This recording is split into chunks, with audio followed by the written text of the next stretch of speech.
السلام علیکم ورحمۃ اللہ وبرکاتہ۔ بسم اللہ الرحمن الرحیم۔ سامعین و ناظرین، آپ کے سامنے کامل کیلانی کے واقعات پر مشتمل 6 کتابچے اردو ترجمہ کے ساتھ پیش کیے جا چکے ہیں، اور امید کرتا ہوں کہ دیکھنے سننے والوں کو اس سے بڑا فائدہ حاصل ہوا ہوگا۔ اگر یہ بات صحیح ہے تو ضرور کمنٹ کر کے بتلائیے، تاکہ مجھے پتہ چلے کہ میری محنت ٹھکانے لگ رہی ہے اور میری محنت کا نتیجہ مجھے نظر آ رہا ہے۔ آپ کی دلچسپی و لگن، شوق و رغبت اور التفات و توجہ میرے لیے حوصلہ افزا ثابت ہوگا اور میری ہمت بڑھائے گا۔ انشاءاللہ کامل کیلانی کے کتابچوں کے ترجمہ کرنے کی سیریز کو جاری رکھا جائے گا، اور ساتھ ہی دیگر عنوان و موضوع پر بھی ویڈیو پیش کیے جائیں گے، تاکہ ہر قسم کی معلومات و فوائد آپ کو ملتی رہے۔ تو چلیے تمہیدی باتوں میں وقت زیادہ نہ لیتے ہوئے ترجمہ شروع کرتے ہیں۔ اگر یہ ویڈیو پسند آئے تو ضرور لائک کیجئے، شیئر کیجئے، اور چینل سے جڑے رہنے کے لیے سبسکرائب کر کے بیل آئیکن ضرور دبائیے، تاکہ جب بھی ویڈیو اپلوڈ کروں تو آپ کو سب سے پہلے نوٹیفیکیشن موصول ہو۔ آج کا یہ ویڈیو عبداللہ صیاد اور عبداللہ خباز کی کہانی پر مشتمل ہے۔ ایک بات یاد آ رہی ہے، شکیل احمد بھائی نے کمنٹ کیا تھا کہ آہستہ آہستہ لفظ بلفظ ترجمہ کیجئے، تو ان کی یہ بات بالکل بجا ہے، صحیح ہے، اس لیے کہ مبتدی طلبہ محاورہ ترجمہ سمجھ نہیں پاتے، البتہ منتہی طلبہ یا فارغ التحصیل طلبہ محاورہ ترجمہ سمجھ لیتے ہیں۔ مبتدی طلبہ کو سمجھانے کے لیے لفظ بلفظ ترجمہ کروایا جاتا ہے، لیکن لفظ بلفظ ترجمہ کرنے کے ساتھ ساتھ محاورہ ترجمہ پر بھی دھیان دینا چاہیے، اور وہی ترجمہ اچھا لگتا ہے۔ مثلاً خالد لا یملک غیر بیتہ الذی یسکن فیہ، اس کا لفظ بلفظ ترجمہ تو یہ ہوتا ہے کہ خالد مالک نہیں ہوتا ہے اس کے گھر کے سوا، وہ جس میں وہ رہتا ہے، اور محاورہ ترجمہ یہ ہوگا کہ خالد کی ملکیت میں سوائے اس کے گھر کے کوئی چیز نہیں، یا خالد صرف اسی گھر کا مالک ہے جس میں وہ رہ رہا ہے۔ اب آپ خود فیصلہ کیجئے کہ کون سا ترجمہ اچھا لگتا ہے۔ ٹھیک ہے، سمجھنے کے لیے ابتداءً لفظ بلفظ ترجمہ جاننا بھی ضروری ہے، لیکن عادت محاورہ ترجمہ کرنے کی بھی ڈالیے، لہذا عربی ڈکشنری میں الفاظ کا ترجمہ بھی دیکھتے رہیے۔ دوسری مثال، ما جاء بک الیہ، لفظی ترجمہ ہوگا کیا چیز تجھ کو میرے پاس لے آئی۔ جاء کا صلہ با ہو تو ترجمہ لانے کا ہوتا ہے، آنے کا نہیں ہوگا۔ اس کا محاورہ ترجمہ ہوگا کیسے آنا ہوا۔ اور ایک مثال، ماذا اخرک، کس چیز نے تجھے دیر لگوا دی۔ محاورہ ترجمہ، کیوں آپ دیر سے آئے۔ آپ یہ بھی کہہ سکتے ہیں لماذا تاخرت، یعنی کیوں آپ دیر سے آئے۔ بہرحال لفظی ترجمہ کرنے کے ساتھ ساتھ محاورہ ترجمے کی بھی طرف دھیان دینا چاہیے، اور حتی الامکان اسی کی عادت ڈالنی چاہیے۔ اب آئیے زیادہ وقت نہ لیتے ہوئے ہم ترجمہ شروع کرتے ہیں۔ عبداللہ الصیاد، عبداللہ شکاری۔ کان عبداللہ الصیاد رجلا فقیرا جدا، عبداللہ صیاد ایک بہت ہی غریب آدمی تھا۔ وَكَانَ لَهُ عَشَرَةُ أَوْلَادٍ يَسْعَى كُلَّ يَوْمٍ لِلْحُصُولِ عَلَى قُوتِهِمْ، اور اس کی 10 اولاد تھی جن کے غذا اور خوراک حاصل کرنے کے لیے وہ روزانہ کماتا تھا، دوڑ دھوپ کرتا تھا۔ سعی کا معنی دوڑ دھوپ کرنا، کوشش کرنا، اور قوتن کا معنی غذا، خوراک۔ روزانہ کی آدمی جو غذا کھاتا ہے اس کو قوتن کہتے ہیں۔ یہ قوت نہیں ہے، قوتن ہے۔ وَلَمْ يَكُنْ يَمْلِكُ غَيْرَ شَبَكَتِهِ الَّتِي يَصْطَادُ بِهَا السَّمَكَ مِنَ الْبَحْرِ وَيَبِيعُهُ ثُمَّ يَشْتَرَى بِثَمَنِهِ مَا يَقْتَاتُ بِهِ هُوَ وَأَوْلَادُهُ الْعَشَرَةُ وَزَوْجُهُ الْفَقِيرَةُ۔ اس کی ملکیت میں اس جال کے سوا کوئی دوسری چیز نہیں تھی جس کے ذریعے وہ مچھلیوں کا شکار کر کے فروخت کرتا تھا، اور ان سے حاصل شدہ قیمت کے بدلے اپنے 10 اولاد اور غریب بیوی کی خوراک اور کھانا مہیا کرتا تھا۔ وما زال كذلك حتى ماتت زوجه فحزن لموتها أشد الحزن ولكنه علم أن الحزن لا ينفع فأسلم أمره لله وصبر على قضائه ورضي بما قسمه له۔ اور وہ اسی حالت میں تھا کہ اس کی رفیقہ حیات یعنی بیوی مر گئی، جس کے مرنے کی وجہ سے اس کو سخت غمگینی کا سامنا کرنا پڑا۔ فحزن لموتها اشد الحزن، یعنی اس کے مرنے کی وجہ سے وہ سخت غمزدہ ہو گیا۔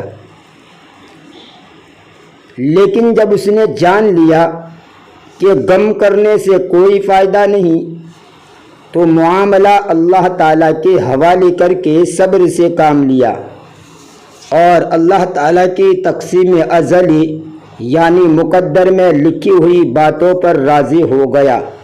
اسلم یسلم اسلامن، الا کے صلے کے ساتھ اور لے کے صلے کے ساتھ، اس کا معنی ہوتا ہے سپرد کرنا، حوالے کر دینا۔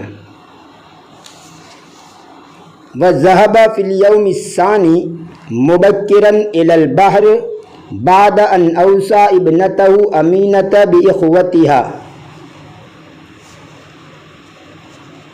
اور دوسرے دن اپنی بیٹی امینہ کو اس کے بھائیوں کی دیکھ بھال کرنے کی تاکید کر کے جلدی جلدی سمندر کی طرف گیا۔ وَكَانَتْ أَمِينَةُ بِنْتًا مُؤَدَّبَةً زَكِيَّةً فَعُنِيَتْ بِإِخْوَتِهَا خَيْرَ عِنَایَةٍ، اور بیٹی امینہ مہذب یعنی اچھے اخلاق سے آراستہ اور ہوشیار تھی۔ فَعُنِيَتْ بِإِخْوَتِهَا خَيْرَ عِنَایَةٍ، اس نے اپنے بھائیوں کے ساتھ اپنے بھائیوں پر اچھی توجہ دی۔ وَقَدْ أَصْبَحَتْ لَهُمْ بَعْدَ مَوْتِ أُمِّهَا وَالِدَةً ثَانِيَةً تَغْمُرُهُمْ بِعَطْفِهَا وَحَنَانِهَا وَتُوَاسِّيهِمْ وَتَسْهَرُ عَلَى خِدْمَتِهِمْ وَتَقُومُ بِكُلِّ مَا يَحْتَاجُونَ إِلَيْهِ۔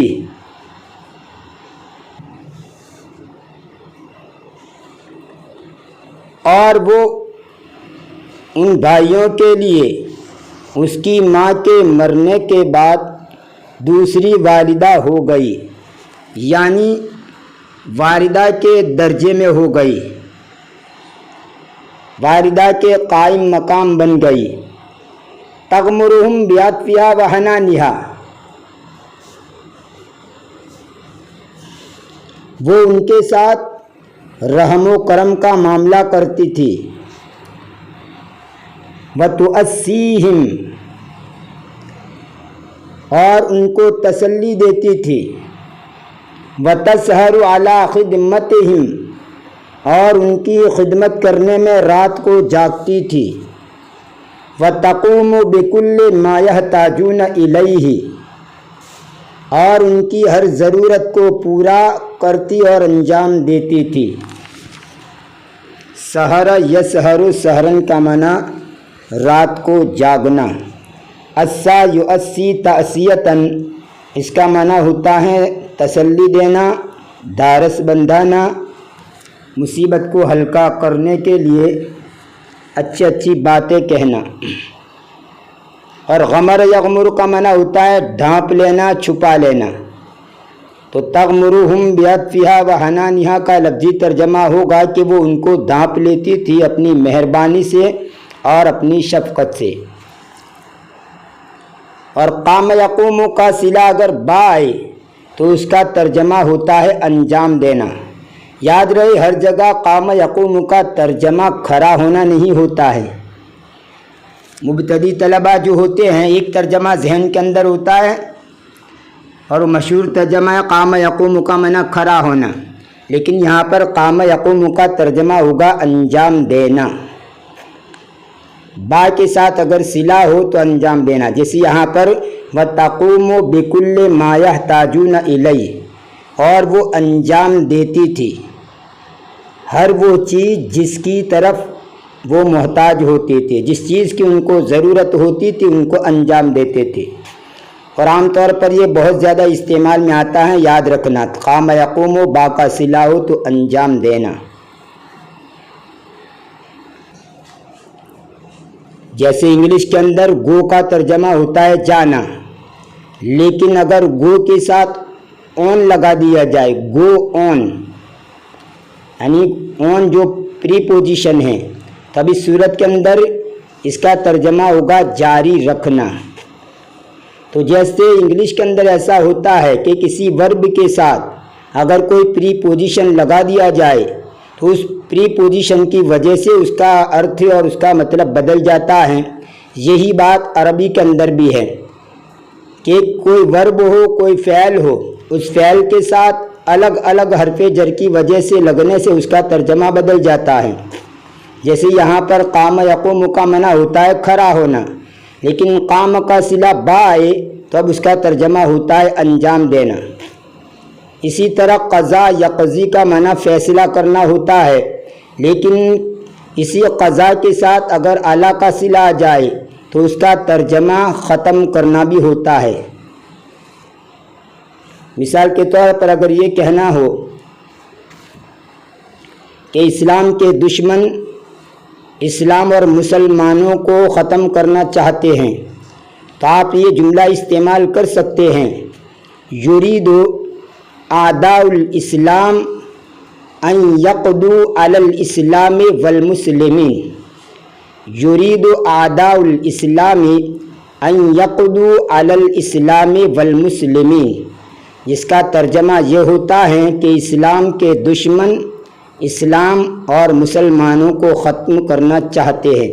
تو یہاں پر آپ اس کا ترجمہ فیصلہ کرنا نہیں کریں گے کہ اسلام کے دشمن چاہتے ہیں کہ وہ فیصلہ کرے اسلام اور مسلمانوں پر، یہ ترجمہ نہیں ہوگا۔ موقع محل دیکھ کر ترجمہ کیا جاتا ہے۔ الغرض صلے کی بڑی اہمیت ہے، صلے کے بدلنے کی وجہ سے صلہ کا مطلب یہی ہوتا ہے کہ فعل کے ساتھ الگ الگ حرف جر کے لگنے کی وجہ سے اس کا ترجمہ بدل جاتا ہے، اسی کو صلہ کہتے ہیں۔ تو یہاں پر قام کا صلہ با آئے تو اس کا ترجمہ ہوتا ہے انجام دینا۔ اور اسی طرح تمہیدی بات میں جو بات میں نے کہی تھی جا یجی، اس کا ترجمہ آنا ہوتا ہے، عطا یاتی کا معنی بھی آنا ہوتا ہے، لیکن اس کا صلہ اگر با آ جائے تو اس کا ترجمہ ہوتا ہے لانا۔ امید ہے کہ یہ سب باتیں آپ کو سمجھ میں آ گئی ہوگی۔ انشاءاللہ قصے کا مابقیہ آئندہ ویڈیو کے اندر پیش کیا جائے گا، تب تک کے لیے انتظار کیجیے۔ فی امان اللہ، الی اللقاء، خدا حافظ۔